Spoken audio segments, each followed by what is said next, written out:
আমাকে খোঁজো নাকো তুমি বহুদিন, কতদিন আমিও তোমাকে খুঁজি নাকো। এক নক্ষত্রের নিচে তবু একই আলো পৃথিবীর পারে আমরা দুজনে আছি।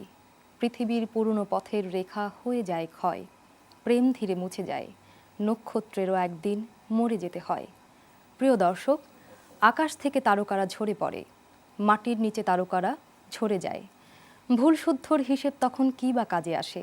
তবুও ঝরে যাওয়ার আগে হিসেবের খাতায় জমা হতে থাকে যত মধুর ভুলগুলি। আমন্ত্রণ সকলকে আমাদের এই আয়োজনে। আপনি কি ভুল করেন?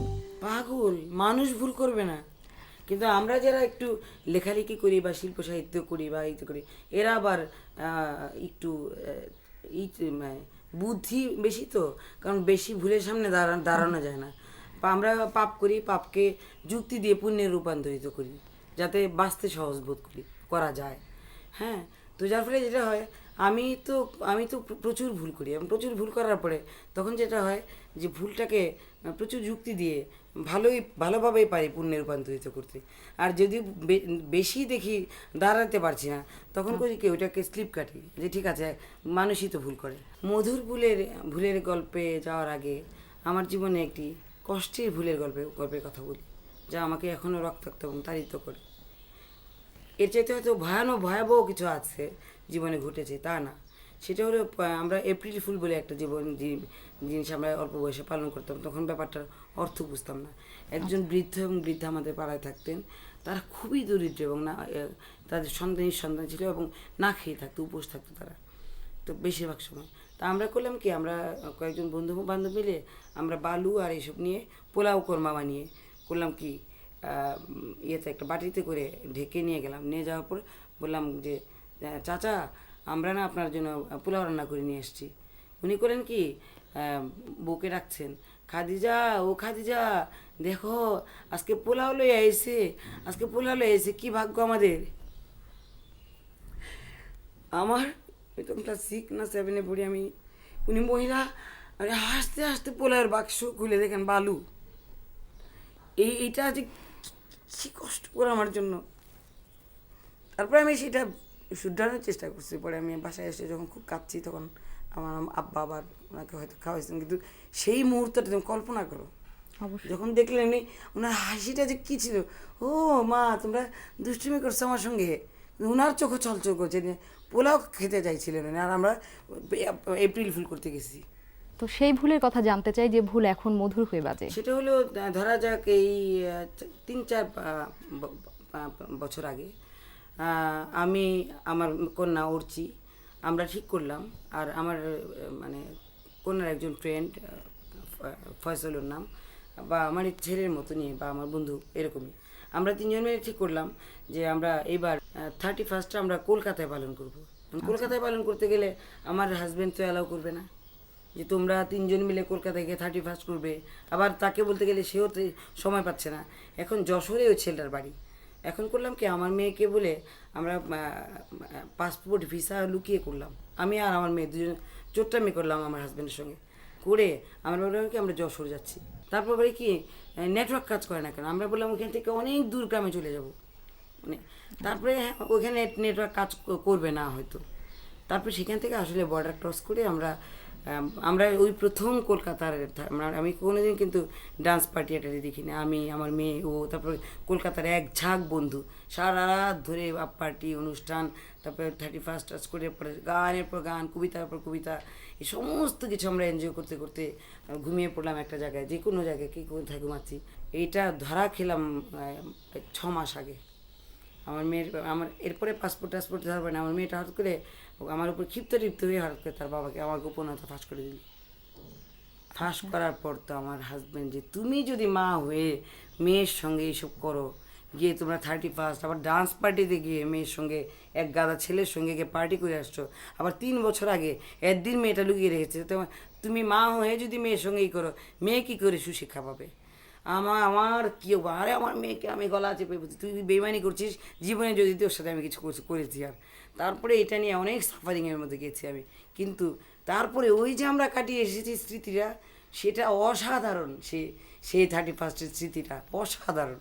যদিও প্রচুর বকা খেতে হয়েছে, প্রচুর। এখনও আশরাফ আমাকে বারবার বলে, আমি তোমাকে মা হিসেবে যতই বলে বিশ্বাস করি না। উর্চিকে তুমি অনেক হারিয়ে ফেলেছো, এখন তোমাকে আর উর্চিকে আমি চোখে চোখে রাখবো। কিন্তু এটা আমার খুব মধুর ভুলবি, ভীষণ এনজয় করি আমি যতই বকুক সে। যদিও আমার বাবা বলতেন যে ও একজন সাহিত্যিক হোক, কিন্তু আমার না আসলে ভীষণ নায়িকা হওয়ার স্বপ্ন ছিল। কারণ আমরা লুকিয়ে লুকিয়ে পোস্টার দেখতে যেতাম।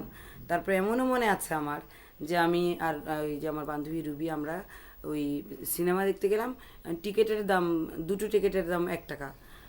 আমাদের কাছে আছে 8 আনা। লোকটাকে বললাম অর্ধেক ছবি দেখি দারোয়ানকে, তো দারোয়ান একটা পর্যায়ে করলো কি, একটা অর্ধেক দেখবেন, দাঁড়িয়ে দেয়। আমাকে দাঁড়িয়ে দেখবো, তাও দেখি। তো মানে কি, এখন 8 আনা দেখতেই দিবে না। লোকটা দেখলাম অন্যরকম একটা ফুসলানি মারতে শুরু করলো। তা আমরা বয়স কম থাকলে ফুসলানিটা তো বুঝি, ঠিক আছে অর্ধেক দেখতে হবে না, পুরোটাই পুরোটাই দেখতে হবে না, হ্যাঁ বলে গলার মধ্যে এমনভাবে আমাকে চাপ দিলেন। আমি করলাম কি, রুবিরে বইলা দিলাম একটা দৌড়। তারপর দৌড় দিয়ে আর একটা হলে চলে গেলাম।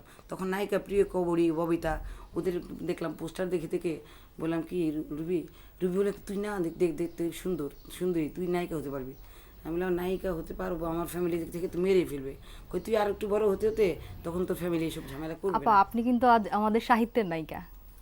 এ মা, এ কেমন কথা, আমি সাহিত্যের নায়িকা? অবশ্য অবশ্যই। একটা জিনিস এনজয় করি। আমার একটা কথা, তাইলে এই তোমার এই প্রসঙ্গে আসি। প্রথম নায়িকা হওয়া, তারপর গায়িকা হওয়া, তারপর কিছু দিতে পারি না।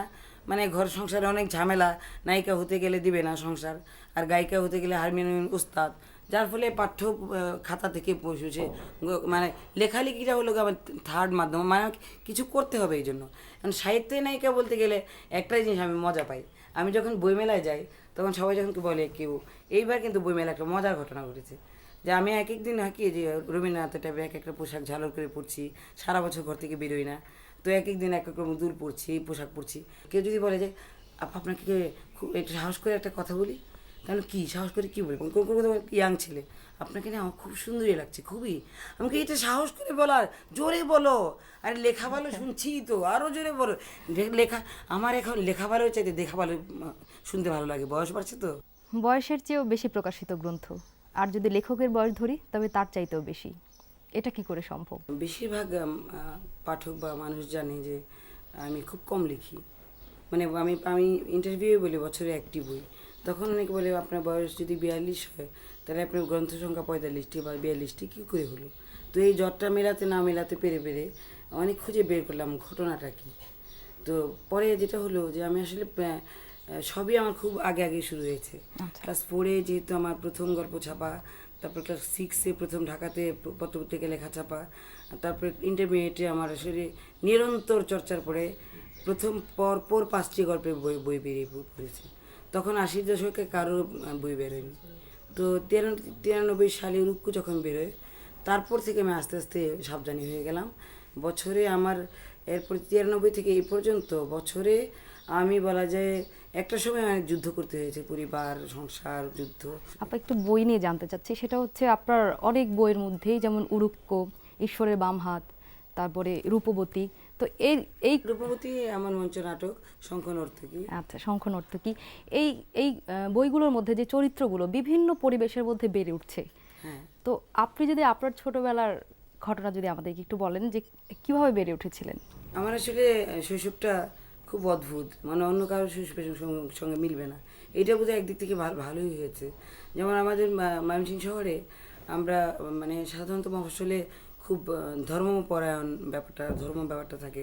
আমাদের পরিবারের ধর্মের ব্যাপারটা অত মানে ছিল না বললেছিলেন। আমার বাবা নামাজ পড়তেন না, এটা অন্য ব্যাপার, এটা ওনার ব্যাপার। কিন্তু উনি হয়তো সৃষ্টিকর্তাকে অন্যভাবে মনে করতেন। উনি খুবই বহিম্যান লোক ছিলেন। তো আমরা চাঁদের হাট করতাম। তা আমার বাবার আবার এই ব্যাপারে রক্ষণশীলতা ছিলই না, যেহেতু উনি কুষ্টি করেছিলেন, সেখানে ছিল কবিত্ব সাহিত্য যুগ। আমি যখন ক্লাস 4-এ পড়ি বলে এখনও লিখছে না কেন, যার ফলে লেখার ব্যাপারটা আমার শৈশব থেকে আমার মধ্যে ছিল। তারপরে সংগঠন করার সুবাদে আমরা তখন ধরা যাক বিভিন্ন অনুষ্ঠানে যাচ্ছি, তার ফুটপাতে ছড়া পড়ছি, এইরকম করে আমাদের ওই ক্ষুধার দুঃখগুলো ভুলে যেতাম। তো এইভাবে আমার লেখালেখির সঙ্গেই মূলত বেড়ে ওঠা। আজ যদি নাসরিন জাহানকে নিজেই নিজের জীবনে মূল্যায়ন করতে বলা হয়, তবে কোন বিষয়টা সবচেয়ে বেশি নম্বর পাবে? সাহিত্য, সাহিত্য এবং সাহিত্য। আমার জীবনে আমি এখন টের পাই রক্তে মাংসে আমার অস্তিত্বের মধ্যে ঢুকে গেছে সাহিত্য। শিল্প ছাড়া আমার জীবন বাঁচা অর্থহীন।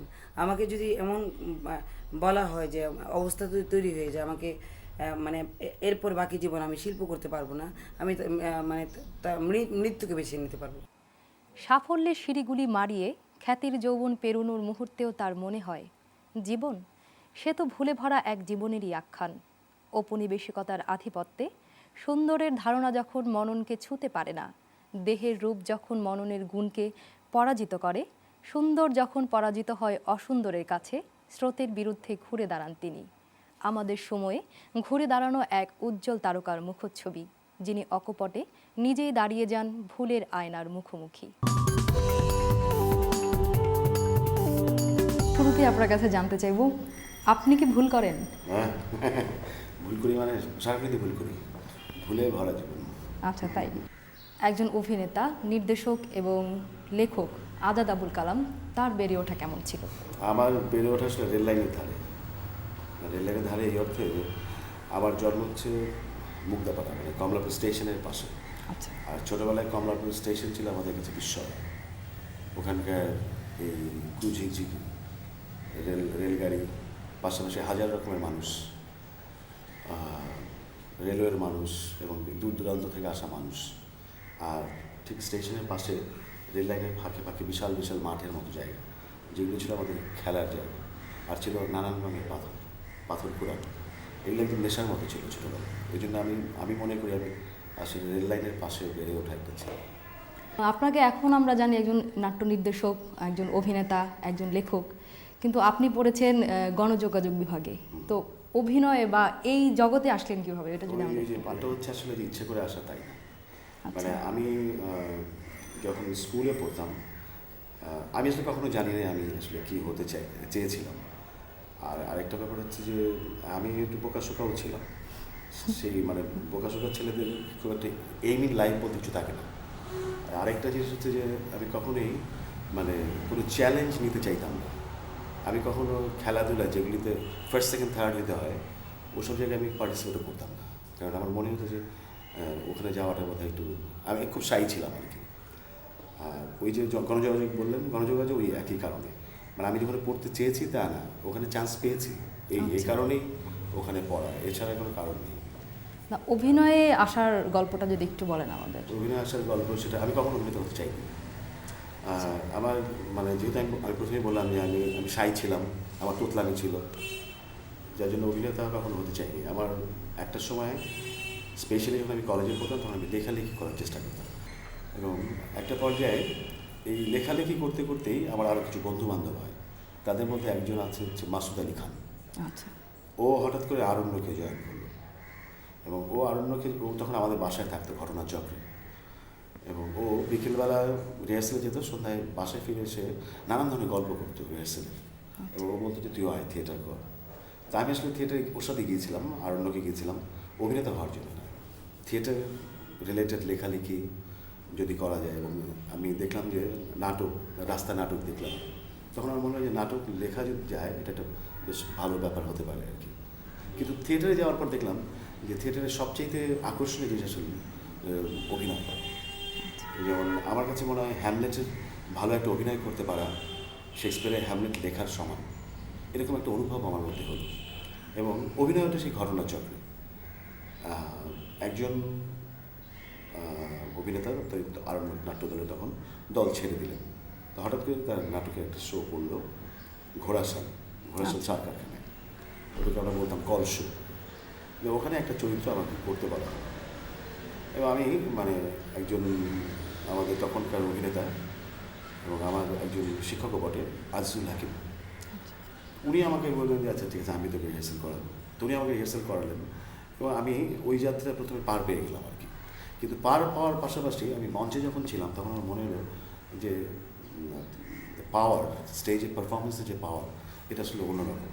এবং এটা আসলে এই ক্রিয়েটিভ প্রসেসটা, এই সৃজনশীলতার আসলে এর মূল্য আসলে অন্য কিছু দিয়ে, থিয়েটারের অন্য কিছু দিয়ে তুলনা করা যায় না। তখন এক ধরনের আগ্রহ, ওই ঘটনা চক্রেই আর কি চলে আসে অভিনয়ে, এবং দেখা গেলো একসময় আমি অভিনয় করি। আচ্ছা, অভিনয় প্রসঙ্গে আরেকটা কথা জানতে চাই যে আমাদের প্রচলিত সমাজে বলি বা আমাদের সোসাইটিতে আমাদের এক হিরো বা নায়িকাদের যে আমরা প্রতিচ্ছবি আমাদের চোখের সামনে ভেসে ওঠে সুন্দর ফর্সা, তো সেই জায়গাটাকে বুড়ো আঙুল দেখিয়ে আজকে একজন নায়ক হিসেবে আমরা চিনি আজাদ আবুল কালামকে। আপনি আমাকে অসুন্দর বলতে চাচ্ছেন? না, অবশ্যই না, ফর্সার জায়গা থেকে বলেছি যে গায়ের রংটা আসলে এই যে ফর্সা কালো এগুলো আসলে খুবই উপনিবেশিক একটা ধারণা। তো যেমন পাশ্চাত্যের লোকেরা ভেবেছে, স্পেশালি ইউরোপের লোকেরা যখন বলা শুরু করলো যে সাদা মানে হচ্ছে ভালো আর কালো মানে হচ্ছে, যে জায়গা থেকে সাদা টাকা কালো টাকার কথাও বলা হয়। হ্যাঁ, এবং সাদা এক্ষেত্রে রবীন্দ্রনাথ খুব ভালো বলেছেন। স্পেশালি আপনি যে রাজা নাটক দেখেন, রাজা নাটকে হচ্ছে রূপ আর অরূপের দ্বন্দ্ব আর কি। যে আসলে আপাত দৃষ্টিতে আমরা যাকে সুন্দর বলি, এটাই সৌন্দর্যের আসল ব্যাখ্যা না। সৌন্দর্য আসলে অনেক এইখানকার বিষয়, মস্তিষ্ক ব্যাপার। আর এই সৌন্দর্যের তো আসলে কোনো শেষ নাই। আর এটা খুব কম একটা, আজ আপনার কাছে যে সুন্দর সে তো অন্যের কাছে সুন্দর না। তো এই সুন্দরের ব্যাপারে আমাদের আসলে উপনিবেশিক ধারণাটা আমাদের আসলে ক্ষতি করে। তো আজাদ ভাই, একটা ভিন্ন প্রশ্ন আপনার কাছে জানতে চাইবো যে মানে জীবনের অনেক অভিজ্ঞতা সমৃদ্ধ হয়ে আজ এই জায়গায় চলে এসেছেন, তো একটা বলতে পারেন দর্শকের মনের মধ্যে, তো সেই জায়গা থেকে যদি কখনো পেছনের দিকে ফিরে তাকায় একজন আজাদ আবুল কালাম, এমন কোনো ভুলের কথা কি তার মনে পড়ে যেটা মাঝে মধ্যে মধুর হয়ে বাজে? এই আসলে ভুল মধুর মানে কি, যে আমি যা হতে চাইনি আমি তাই হয়েছি, এবং সেইটাকে আমি এক ধরনের এনজয় করতেছি। এটাকে এক ধরনের মধুর ভুল বলা যেতে পারে। আমি অভিনেতা হতে চাইনি কিন্তু আমি অভিনেতা হয়েছি। আমি ইনফ্যাক্ট মঞ্চের নির্দেশনা দিতে চাইনি কখনো, কিন্তু আমি ওটাও ঘটনাচক্রে আমি একজন অ্যাসিস্ট্যান্ট ছিলাম, সেখান থেকে আস্তে আস্তে একটা নাটক নির্দেশনা আমি কেন, তারপরে এখন আমি নির্দেশনার কাজও করছি। তো এরকম মধুর ভুল তো আসলে অনেকগুলোই আছে।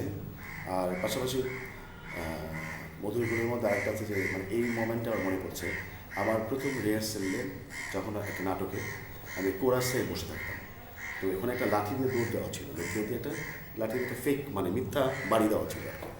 তো আমি তখন যেহেতু অভিনেতা না, আমি এরকম মিথ্যা বাড়িটা দিলাম, এবং প্রয়াত অভিনেত্রী, বিখ্যাত বাংলা নাটকের বিখ্যাত অভিনেত্রী নাজমা আনোয়ার, ওনার হাতে গিয়ে পড়লো। এবং বাড়িটা পড়ার পরে আমি তারপর দিন শো ছিল, তাই বাড়িটা দিয়েই স্টেজ থেকে বের হয়ে কাপড়টা নিয়ে বাসা চলে গেলাম, যে আর কোনো দিন ওদিকে নাটক আর করা হবে না কখনো। তো পরের দিন আমার ওই বন্ধু, ওই যে মাসুদ আলী খান বললাম, ও বললো কি যাবি না, চল। আমি কেন, কি? পরে ওর কথা শুনে বুঝলাম যে কিছু হয়নি, আসলে এখানে কোনো কথা হয়নি।